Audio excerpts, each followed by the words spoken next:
Dragi moji postavljaci, godinu dana smo i čekali i gledajte šta je Petar napravio sa svojim saradnicima. Jedan topli aplauz još na našu postavinu! A meni je čast da najavim ono što najviše na svijetu volimo, a to je naša mladost. Pozdravimo djecu KUD-a Bosanske Posavine. Jedan aplauz za našu mladost! Gledajte ove ljepotice.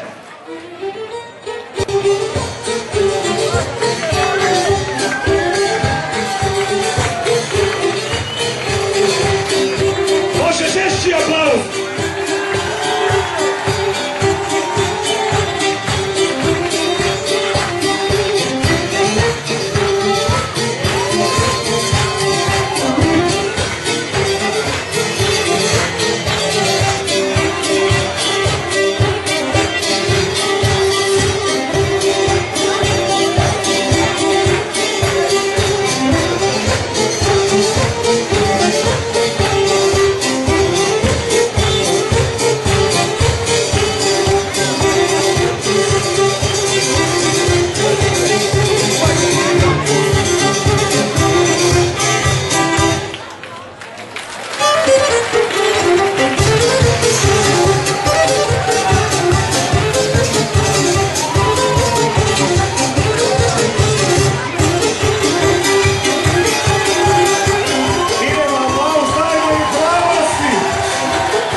Ovo je Mladost iz Beča, gledajte i uživajte. A dragi prijatelji, imam molbu za sve vas, ovi ljudi koji stojite. Svi smo platili kartu, ljudi bi isto gledali. Zauzmimo svoja mjesta i gledajmo sa svojih mjesta. Molim vas, ajmo da se ovo raziđe, jer ljudi ne vide ništa. Zamoljavam još jednom, slikajte, ustanite sa mjesta, ali ovo mi nemojte zakrčavati. Hvala lijepa, idemo!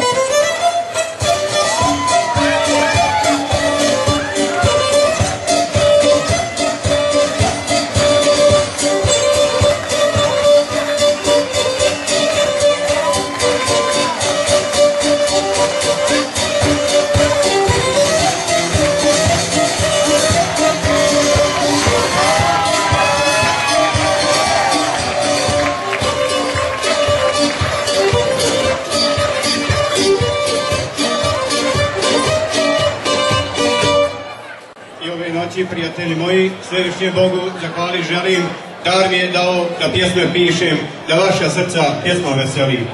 A evo sada ispričat ću vam jednu pjesmu o dobrom pastiru Mati Majiću, velikom sinu Posavine. Pjesma se zove Dobri pastir Mato Majić. Kad hladan vjetar planinom bije i oblak crni sunce kad krije, kad grmi sjeva i kiša pada, ti dobri pastir pred svoga stada. Svakoga dana njemu je teže, jer gladni vuci planinom vriježe. S tugom na licu u stado gleda, vlakovi pastir ponos mu ne da. Poborna pastir sklapa ruke, a pogled njegov udalj seže. Nikoga nema pomoć da pruži, dok vodi bitke najteže. Vukovi gladni u bijesu svom, srušiše dobrom pastiru dom. Srušiše sve što s vukom izgradi, zaklaše mnogo jagnjića mladi. Tuga u srcu pastiru vlada, osta bez doma i svoga stada.